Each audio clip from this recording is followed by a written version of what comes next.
Die tema van vandag is, doen meer met minder. Doen meer met minder. Ons leef in 'n tyd wat ons oorweldig word. Ons word oorweldig deur werk, ons word oorweldig deur sosiale media.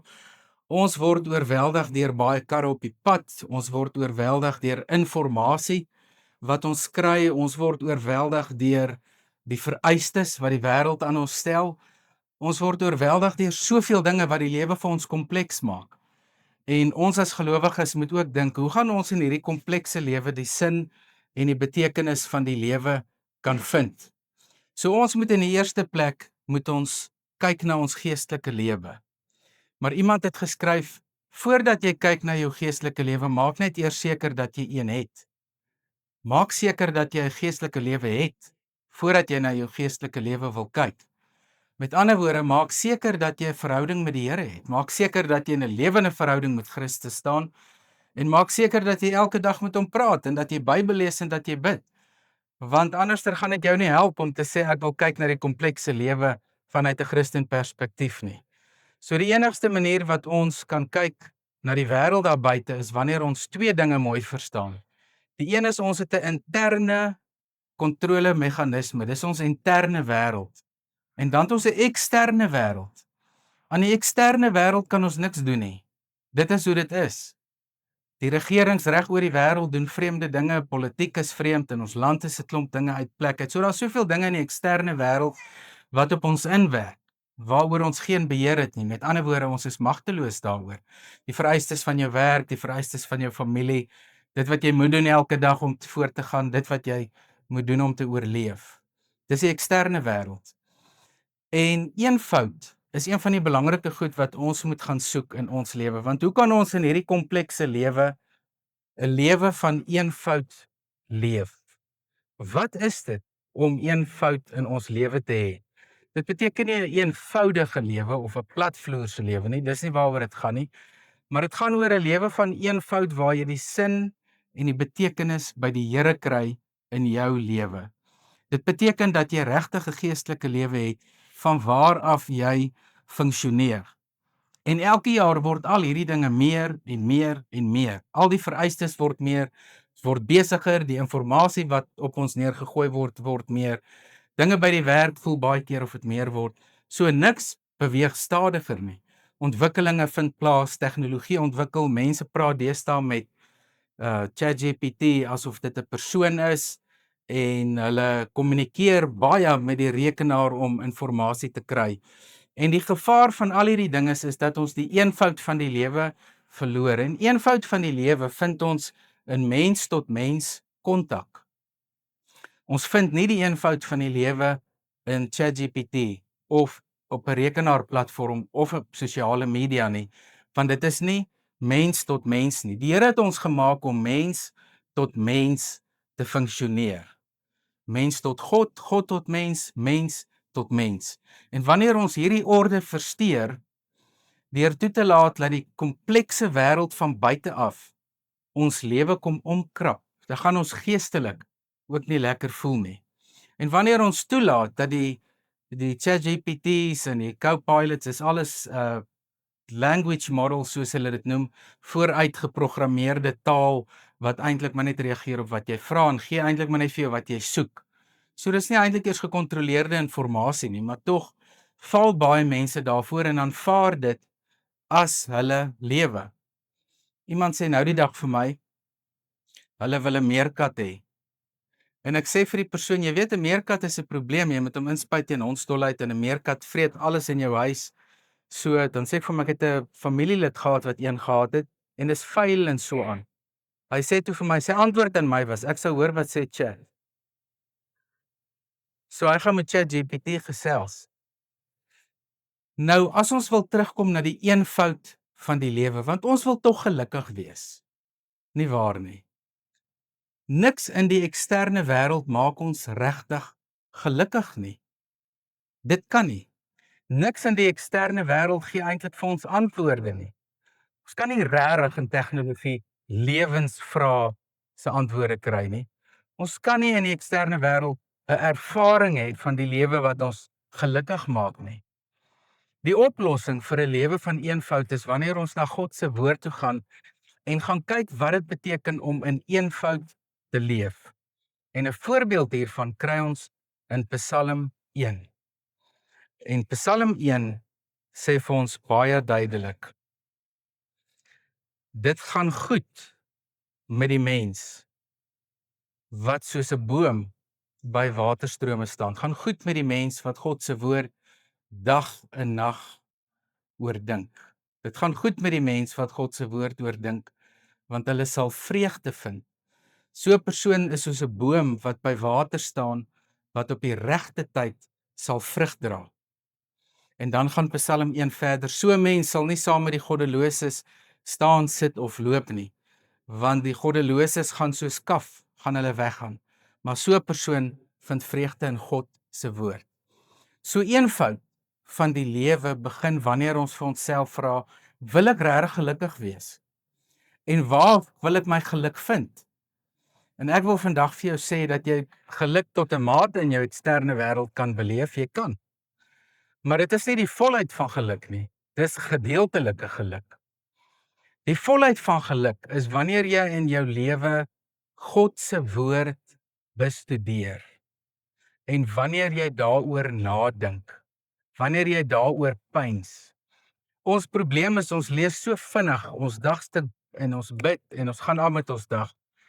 Maar die groot ding om sinvolheid in jou lewe te kry, is om God se woord te oordink. Want wanneer jy oor God se woord nadink, dan raak jy bewus van God se teenwoordigheid. Dan raak jy bewus van wie God is. Maar as jy nie oor God se woord nadink nie, gaan jy nie gelukkig wees nie. Jy gaan nie regtig in jou innerlike dimensie gelukkig wees nie. Dit gaan goed met die mens wat by so 'n boom is. So 'n persoon sal vreugde vind in God se woord. Die eenvoud van die lewe begin met die dien van die Here. As ons gelukkig wil wees, kom ons wees gelukkig op die areas waaroor ons kan beheer uitoefen. Ons kan nie oor die eksterne wêreld beheer uitoefen nie. Ons kan probeer om 'n invloed uit te oefen, maar ons gaan nie noodwendig die eksterne wêreld verander nie.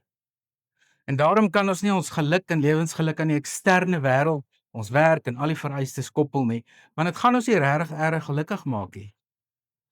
Maar wat ons regtig gelukkig gaan maak is wanneer ons in ons innerlike wese sê: ek wil die Here dien. Ek wil die Here van harte dien. Ek wil die Here dien, nie net omdat godsdiens woorde is wat op my tong is nie, of lippetaal nie. Ek wil die Here dien, omdat my geloof in my hart begin. Omdat my geloof in my hart ontspring. En dit wat in my hart gebeur, die fontein is, van waaruit my geloof ontwikkel. So daarom kon Viktor Frankl, toe hy in die konsentrasiekamp was, gevange was, geluk vind. Want hy het gesê, geluk vind jy in jouself. Jou eksterne omgewing kan nie jou geluk bepaal nie. En in sy boek A Man's Search for Meaning skryf hy baie duidelik hieroor hoe die oplossing in ons lewe gaan oor innerlike geluk. Hoe dit gaan oor innerlike vreugde. So in Psalm 1, God is baie bly omdat jy jou vreugde in sy woord geniet. Ekskuus, jy lees dit dag en nag sonder om moeg te wees. Daar was 'n oom gewees in iemands dorp, ekskuus, wat ek goed geken het. Al wat hy gelees het was die Bybel. Hy het niks anders gelees nie, nie eens die rapport nie. En eendag toe word hy voor die hof gedaag oor 'n saak van iets wat op sy plaas gebeur. En toe hy in die hof staan, toe vra die landdros vir hom: "Meneer, het jy nie 'n prokureur wat jou verteenwoordig nie?" Toe sê hy: "Nee, ek het nie een nodig nie, want wat ek sê is die waarheid, ek kan myself verdedig." En hy het daai dag die saak gewen sonder 'n prokureur. Ek moet nou nie vandag dit probeer nie. Maar hy het daai dag die saak gewen sonder 'n prokureur, want al wat hy gedoen het is hy het absoluut gehou by dit wat hy in die Bybel geleer het. En wanneer jy mooi daaroor nadink, gaan jy agterkom dat dit wat in die Bybel is, genoeg is om vir jou antwoorde te gee vir jou lewe. So ons moet 'n Bybelse oriëntasie hê, 'n Bybelse innerlike oriëntasie. Want daar's baie dinge wat ontwrigtend is. So baie mense gaan leef minimalisties op hulle eksterne omgewing. Dit beteken hulle haal baie goed uit die huis, laat daar net hier en daar 'n stoel en 'n bank en 'n tafeltjie staan en dan lyk dit baie minimalisties. So baie mense doen dit aan hulle eksterne omgewing. Maar selfs dit maak jou nie gelukkig nie. Wanneer ons in ons gees leer om intern met eenvoud teenoor God te lewe, sal ons regtig gelukkig wees. Dit is 'n waarborg wat ons van die Here afkry. So geestelike eenvoud is ook 'n verantwoordelikheid. Ons het daai verantwoordelikheid om te sê, maar ek wil 'n lewe van geestelike eenvoud leef. Ek wil so leef. Ek wil nie vra wat my lewe kompleks maak nie. Ek wil nie vra wat my lewe moeiliker maak nie. En ek wil nie vra wat my siek maak nie. Nou die dag sien ek iemand in die spreekkamer en die persoon gaan deur 'n baie moeilike tyd in sy huwelik en hy sit met baie selfverwyte en hy vra toe vir my 'n klomp vrae en ek sê toe vir hom, weet jy wat, as ek nou vandag vir jou raad kan gee, moenie vra wat jou siek maak nie.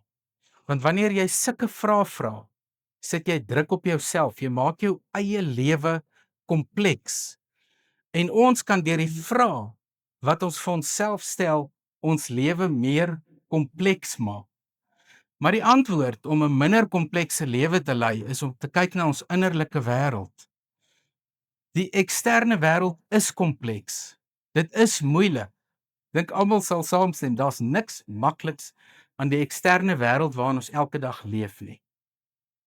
Maar dis ons verantwoordelikheid om seker te maak dat ons innerlike wêreld nie kompleks is nie.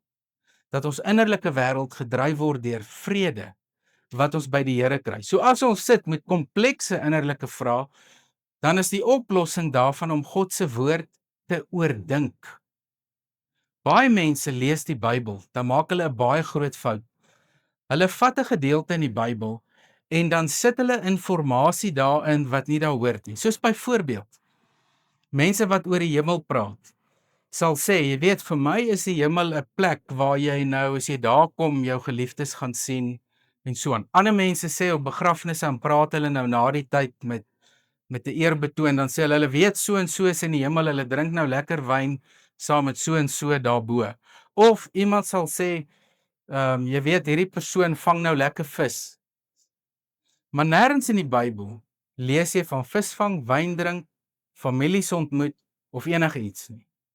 So ons maak ons geloof baie kompleks deur die Bybelse versies te vat en dan die inhoud van die Bybel uit te haal en dan ons eie inligting in te voer en dan vra ons hoekom sukkel ons met die Bybel?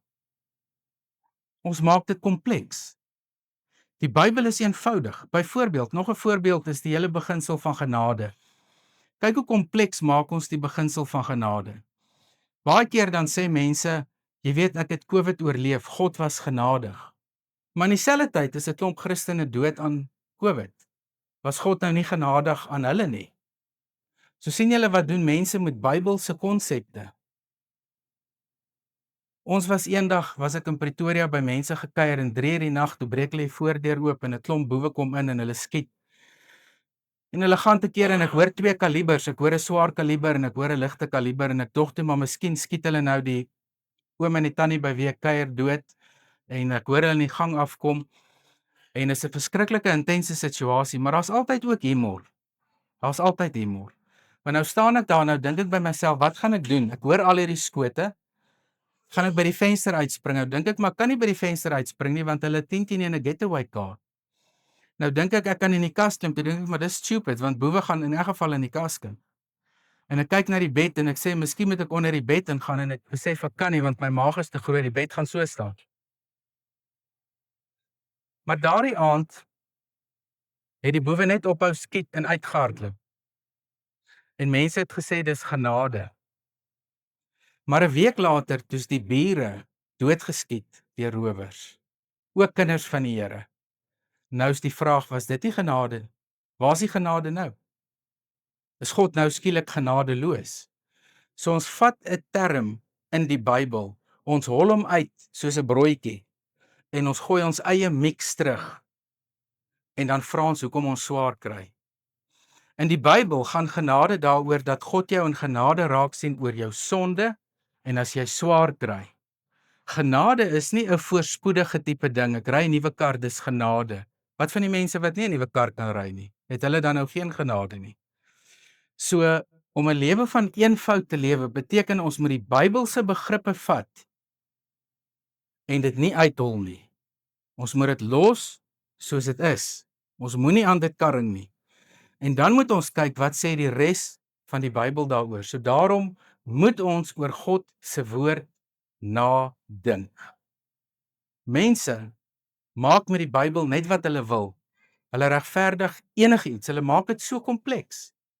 Intussen sê die Bybel vir ons meer as genoeg. Maar die probleem vir Christene is, ons is te betrokke in die sekulêre wêreld. Daar's te veel dinge van die moderne en postmoderne mens wat ons aantrek en dan invoer en sê maar die Bybel sê niks. Want dan vat ons wat in die eksterne komplekse wêreld gebeur, ons voer dit in ons geloofslewe in en ons neutraliseer die Bybel. Dan maak ons dit kompleks. Dan maak ons dit ook kompleks. Dit gaan goed met die mens wat God se woord lees en daaroor dink. Gaan dink hierdie week elke dag 'n halfuur oor die versie of stukkie wat jy lees. En daarom het ons onderskeiding nodig.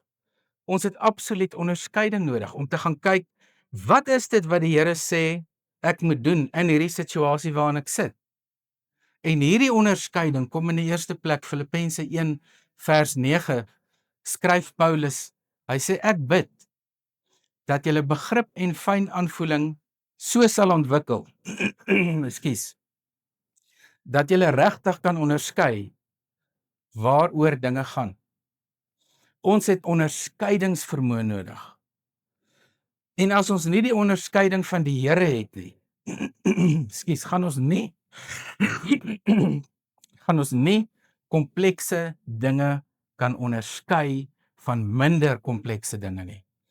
Gaan ons nie onderskei wat God se woord regtig sê en beteken nie.